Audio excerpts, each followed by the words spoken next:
The reason why the Israelis say they're the most moral army in the world is they believe that Israelis are superior human beings. This is what Israel says to avoid being prosecuted by the ICC.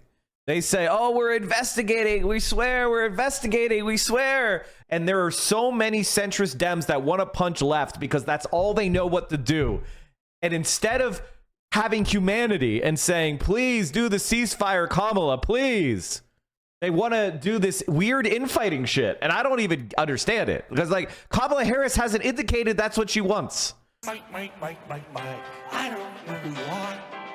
I don't know where you are. But your name want to start changing your ways. Early Saturday, an Israeli airstrike hit a school serving as a shelter in Gaza, killing at least 100 people and wounding nearly 50 others, according to Palestinian health authorities. On the same day as the strike, Vice President Kamala Harris condemned the loss of civilian life. Yet again, there are far too many civilians who've been killed. I mean, Israel has a right to go after the terrorists that are Hamas. But as I have said many, many times, they also have, I believe, an important responsibility to avoid civilian casualties. Uncommitted and anti-war voters see a reset with Harris on Israel and Gaza. Her language is different, capable of moving the needle and gaining favor with some of the voters who rejected President Biden over his stance on the region. But language is not enough. This was a school serving as a shelter for refugees of war, attacked during morning prayers. Witnesses said children, women, and old people were inside sleeping, and that the school was hit without an evacuation warning from the IDF. President Biden has faced months of public pressure to cut off the supply of weapons to Israel amid its war on Gaza, which has killed about 40,000 people since October. It's why the squad, all elected officials of color, are demanding a ceasefire, despite being targeted for removal from office by staunch supporters of the Netanyahu government and the ongoing bombardment of Gaza. The world is on edge right now, and rightly so. The U.S. is sending more troops to the Middle East to bolster defenses as Israel braces for an attack by Iran. So far, Vice President Harris has shown herself to be better positioned than President Biden to bring the party together on this issue. But we have to remember, Harris is still the vice president serving in the Biden administration. So her policy, should it differ from Biden's, isn't anything that she can implement now.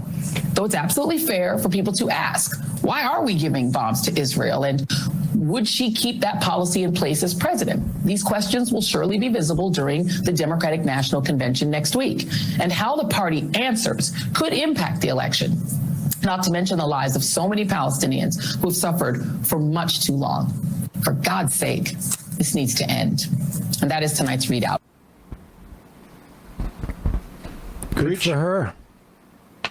I think Biden wants Devs to lose as revenge for pushing him out. I mean, I don't.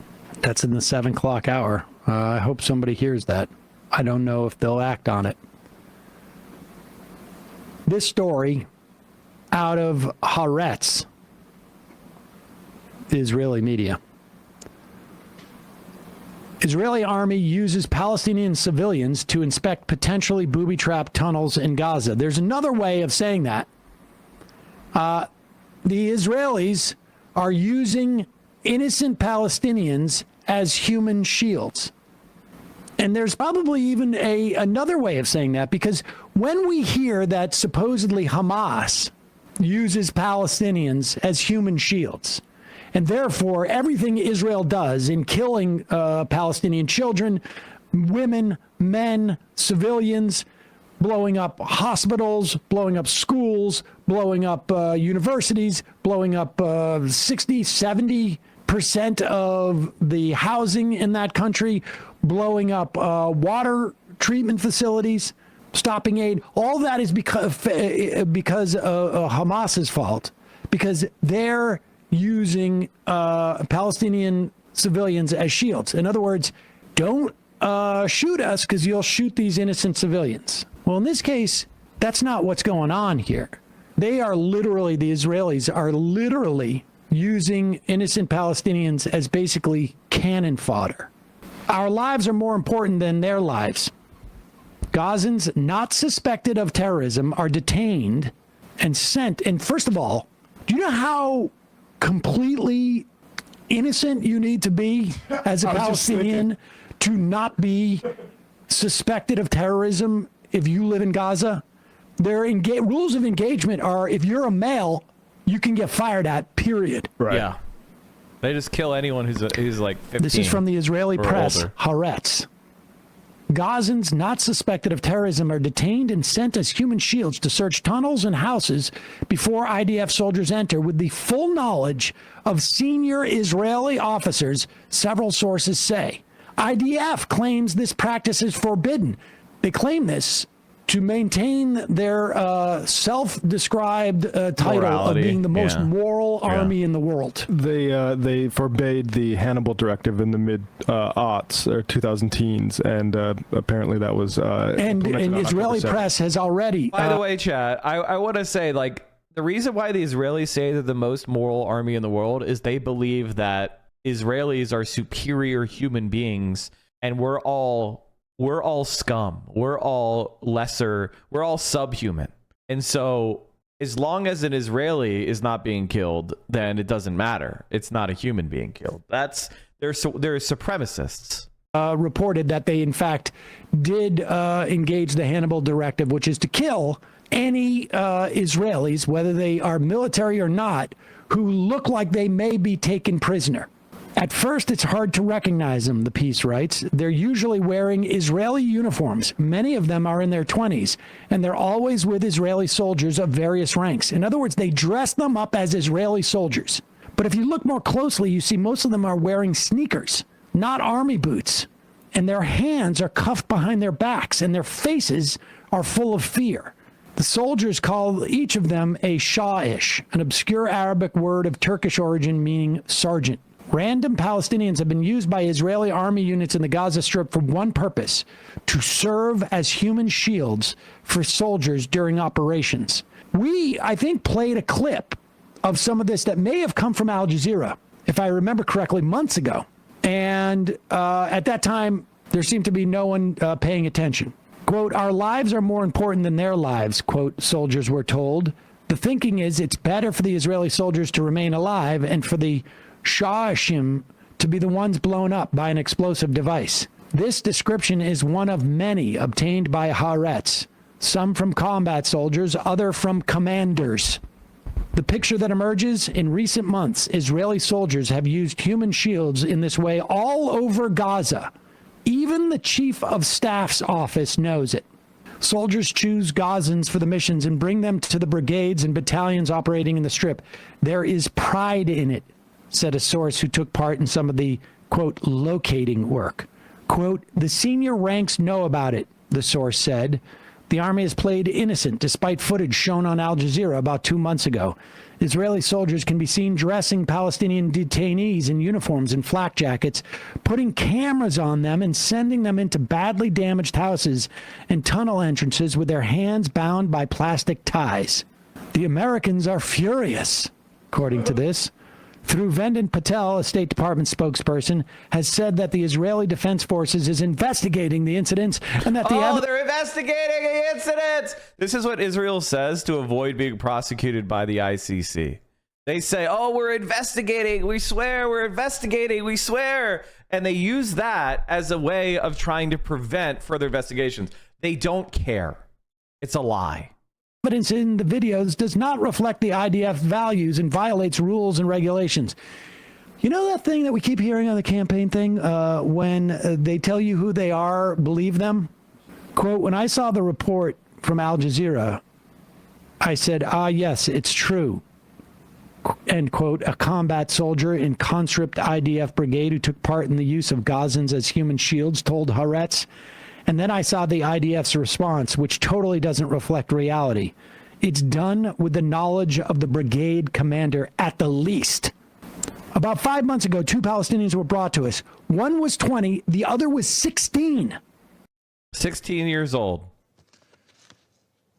Colleagues, as this may be the last time for me to address you as Israel's ambassador, though who knows, perhaps another session will be called because of more terrorist propaganda, I would like to leave you with this. I have been immensely, immensely proud to represent my country here.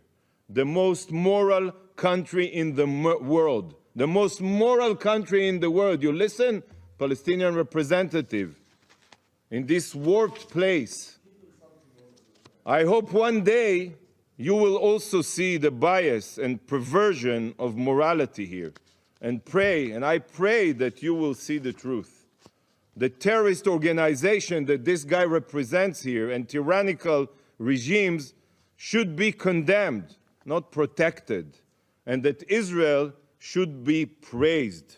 We are today the vanguard of civilization. We are the vanguard of civilization. But until then, Am Israel Chai. We were told use them. Cringe. They're Gazans. Use them as human shields. The soldiers said that in the IDF, they know it's not a one-time incident of a young and stupid company commander who decides on his own to take somebody. So in other words, they know this is systemic. This is not a one-off. This in and of itself should be enough to invoke the Leahy rule, law. There's just only so long that this can be denied. And, this isn't Haaretz. We should also be asking the question, why isn't it in the New York Times? Yep. Why isn't it in the Washington Post? Now, maybe it will be tomorrow, or maybe it'll just be mentioned offhandedly. I can't wait for the first assessment of the American media in this time period, because I remember thinking, we learned a lot of lessons from the run-up to the Iraq War, and no, it's the same, the malicious Borg. I mean, this is, and it's, we're going to have to reckon with this, and I want Harris to win as much and more than probably a lot of people, frankly. But this stuff has to be addressed.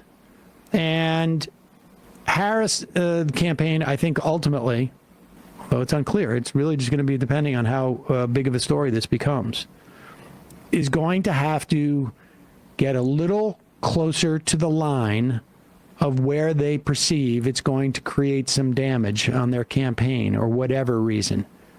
Now, I also think that it's quite possible there are dynamics that we just cannot see. That may be. I think this, listen, I have been looking at the Harris campaign, and she's continued to make, there's a few things that I disagree, like she's not running on Medicare for all. Is anybody surprised by that? I mean, Medicare for all is not going to happen. The Democrats don't support it at this point. Democrats don't lose elections because they don't support Medicare for all. That's a reality. That doesn't mean we should give up on healthcare reforms, like, for example, a public option. That may be a possibility. But is anybody surprised? Like that? Like, I wasn't thinking, Harris is in. Now we're getting Medicare for all. Like, I don't think that was a reasonable belief to have. So, stepping away from that, clarifying that she's not advancing that as a policy is not surprising to me. I guess I should be madder. But I think I knew she was a liar in 2019 on that issue. And same thing with everybody else. If you wanted Medicare for all, you should have voted for Bernie. It is what it is. But overall, I would say that Kamala Harris has continually stepped left of where I thought she would be. So on this particular issue, there seems to be growing momentum among the establishment. Articles, like the one we just read in the New York Times, suggesting that the United States is saying the war should end now. The joint statement from Qatar, the United States. Maybe I'm just coping. Maybe I'm doing hopium huffing, which is possible. But I think the evidence is pretty clear that if Kamala Harris wants to win this election, she needs a ceasefire in Gaza. If she doesn't have a ceasefire in Gaza, this is going to start spinning out of control. And there are so many centrist Dems that want to punch left because that's all they know what to do. And instead of having humanity and saying, please do the ceasefire, Kamala, please, they want to do this weird infighting shit. And I don't even understand it because, Kamala Harris hasn't indicated that's what she wants. So we have these centrist scum who all they know how to do is punch left. And Kamala Harris is not doing that. Inhibiting them. But I would keep your eye on the Twitter account of, what's his first name? Gordon? Is it Phil Gordon? Who is Harris's top national security advisor. He has a presidential title, but I think that is more often than not just simply a function of like sort of pro forma. This is a guy who was basically one of the biggest impetuses behind the Iranian nuclear deal. And just keep an eye on that Twitter. I can break down, and I think we've talked about the tweet that he put out there the other day. And we can put this up there. This is going to annoy people because it's a nuanced take. But I've seen others read this in the same way. And, you know, we've talked about, I don't know, did we talk about this on air? About how, like, cautious people like this are in the way that they use their language. And how specific, I wouldn't necessarily say legalistic, but very specific. And this was a week ago. Now, I don't know. We can argue as to like what the value of her coming out and saying, you know, something at this juncture is. And you can argue that value both from an electoral standpoint, and you can argue that value from a actual impact on the ground standpoint. You can keep this up there because I want to read this. Phil Gordon wrote, the VP has been clear. She will always ensure Israel is able to defend itself against Iran and Iran-backed terrorist groups. Defend itself. She does not support an arms embargo on Israel. I think, okay, so there's a couple of things here. When you're the president, you don't support arms embargoes, you do an arms embargo, okay? Like, there is, you know, when you're in the executive, you don't support a thing, you just do the thing. The problem we have right now is that Joe Biden is not capable, because he's brain damaged, to pick up the phone, remember what year it is, remember who he is, remember what's going on, pick up the phone, and then tell Benjamin Netanyahu, stop doing what you're doing or else. There's no president right now. She will continue to work to protect civilians in Gaza and uphold international humanitarian law. Now, the policy options that range from doing nothing to an embargo on all arms, including defensive arms, to all arms, is rather large. You could send, you know, Patriot missiles for Iron Dome or whatever it is, and then say, we're not going to send you any more planes. We're not going to send you any more tanks. We're not going to give you any more ammunition. We're not going to give you technology. We're not going to give you anything else but that which is defensive specifically against Iran and Iran-backed terrorist groups. Defensive. I'm not saying that she has plans to do any of these things. All I'm just telling you is that this guy wrote this specifically. He could have written, she will always be, she does not support an arms embargo on Israel. He could have also written, she does not support conditioning military aid to Israel, but he didn't write that. Yeah, I mean, there's a lot of ways. He could have ended it after defend itself instead of against Iran and Iran-backed terrorist groups, although the Iran-backed makes me worry about Hezbollah. Yeah, without a doubt. Yeah. And then, you know, she'll continue to work to protect civilians in Gaza and uphold international humanitarian law. You know, he's saying international law. When you look at her comments, she says they have a responsibility, a moral responsibility. When you start to invoke law, that's when you see things starting to get serious. Not moral responsibility. Because then, you know, who's the arbiter of moral? And who, you know, what does responsibility mean? And all this. So I'm not suggesting that anything other than I think there is room to push Harris. I don't know how much of a material difference you're going to get in terms of what happens on the ground with the U.S. foreign policy, because I don't think she is in a position to shape that at this moment. She can't go in and say, I'm the vice president, Biden, do what I say. That's not happening. And again, we don't know what the dynamics are in terms of these relations. If she wanted to be more full-throated against conditioning aid, she easily could have been, and this would have been the guy who was delivering that message. But it's good. I hope she continues to get pressure. I hope these stories get more traction in the media. Here is This is sort of fascinating. In the wake of that Israeli attack on the school. Most Democrats are liberal Zionists. Most Americans do not give a shit about Israel. Most Americans do not give a shit about Israel at all. That's the idea that Americans are Zionists is nonsense. At most, they think, oh, Israel is like an ally of our country and we should help our allies. That's about as deep as it goes for about 90% of Americans. You are fucking delulu if you think that it is some sort of commitment to Zionism. They don't even know what it fucking means. Generically, Americans want to be friends with people and not do wars. That's it. That's the American feeling. We should be friends. We should be friends with the people and not do wars. Why can't people just get along? That's what the average American thinks. They're not some sort of foreign policy freak. They're not NATO lovers, okay? Nobody gives a shit. They just want their they want to be living their lives and having fun and being secure. They have this kind of generic patriotism. They love their country. They love their family. They love their, it's very golden retriever brain. They're not thinking like, we got to make sure that American foreign policy is assertive so that we... No, get the fuck out of here. Have you talked to a normal human being before? Most Americans are liberal Zionists. Most Americans don't have an ideology. Most Americans do not understand what liberal means. Yeah, Americans have kind of a latent Islamophobia, but in general, Americans are actually more tolerant than most other societies. America in general is a live and let live society, generally disapproves of racial and religious discrimination. That's reality. Now, it doesn't mean they actually live up to that. It doesn't mean America is actually perfect or tolerant or anything. But when you compare it to like many other places, it's actually the American people are not that bad. Our government sucks. Our government structures are terrible because they're anti-democratic, because they're dominated by the bourgeois. But the idea that Americans are liberal Zionists, dude, what the fuck are you talking about? Americans don't know anything about dick. They couldn't find Israel on the map. Where you've seen horrific images of just people blown to smithereens, children blown to smithereens.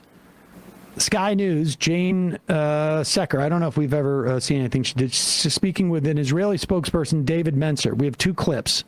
And, I'd like to see more of this on like American news media.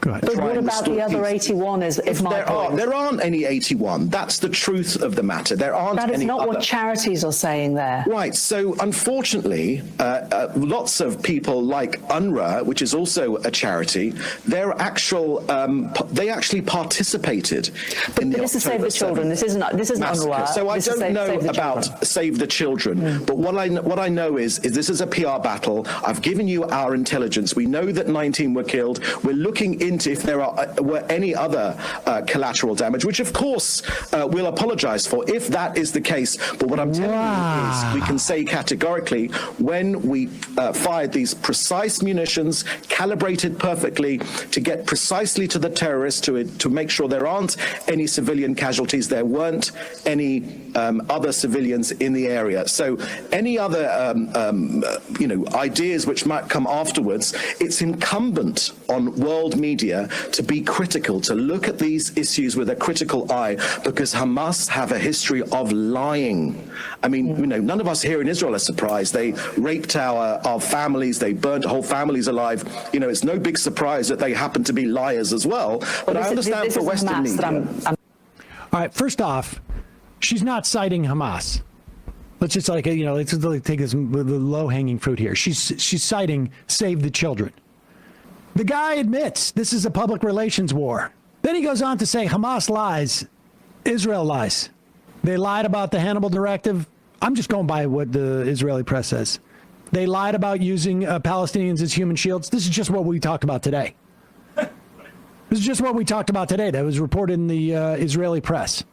They apparently Hamas does not have the market cornered on rape. We've seen video of Israeli soldiers. It's debated as policy. Taking prisoners, holding up their shield so you can't see it, raping prisoners. They debated on their talk shows as to whether or not it's appropriate.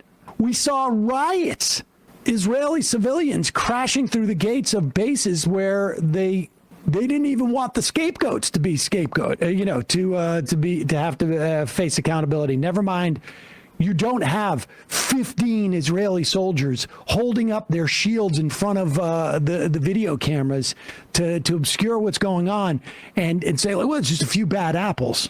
But the guy, at least to his credit, admits this is a PR war. And to the credit of this news presenter, Jane Secker, she basically says, well, you don't believe the Save the Children charity. You smear UNRWA, let the media in. And of course, they won't do that. Almost nothing, no information leaves Gaza without it being cleared by... It would help if international journalists were allowed in there by Israel, then we would be able to give independent verification, but you don't allow us in, so we can't. Can I just put one final point to you? Whatever happened on Saturday... That's what you call a drive-by. Allow me to respond to that. Let me just say also what where that term drive-by comes from. Rush Limbaugh. Rush Limbaugh. This guy... That was a term coined by Rush Limbaugh. Go back and let's do this again. I just wanted to, just thought that might be of interest. Verification, but you don't allow us in, so we can't. Can I just put one final point to you? Whatever happened on Saturday... That's what you call a drive-by. Allow me to respond to that when you make that accusation. This has been one of the most reported conflicts ever. But not freely by the international media. The international media, Sky News, are only allowed in, accompanied by Israel on very, very limited trips. It is a very dangerous war zone for the safety of these journalists. Pause it. Israel has killed over 160 journalists. The idea that this guy is like saying, we're doing this for your safety. Give me an effing break. They target journalists. Yep. Target journalists' families. Well, yeah, I mean, there's a reason why they bombed the AP tower 3 years ago, so that there wouldn't be international reporters in Gaza. Good. Is a very dangerous war zone for the safety of these journalists, but we're keeping them out. But we will let them in. That's a decision that you've just acknowledged. You are keeping them out. No, the decision I'm taking, I'm telling you about, is that we're focusing on bringing our hostages home. That's what our emphasis is, because the story's getting out. I mean, you see them on your screens every single moment of every single day. So the story is getting out. So this idea that it isn't getting out is ridiculous. It's on our front screens all the time. But it's hard because if I say a fact and then you say it's Hamas, we can't independently verify it because you won't let us in. So it becomes a circular argument, doesn't it? Yeah, it does. Well done by her. Stephen Semler at the top of the month, at beginning of August, from the Committee to Protect Journalist Data. Journalists since October 7th have been killed. 108 journalists have been killed by Israeli forces since October 7th. Journalists killed by anyone else is 17. That is 9 in 10 journalists killed since October 7th were killed by Israel. Only 108? That's per the Committee to Protect Journalists data on 2nd of August, 2024. So that includes media workers, but it might be greater now. Probably is. And then, she nails them on the decision to keep journalists out. We're focused on the hostages. You should tell the Israeli press that, because... By the way, Chad, if you're wondering, why doesn't... sometimes I've heard people say, hey, why doesn't Hamas just release the hostages that they have?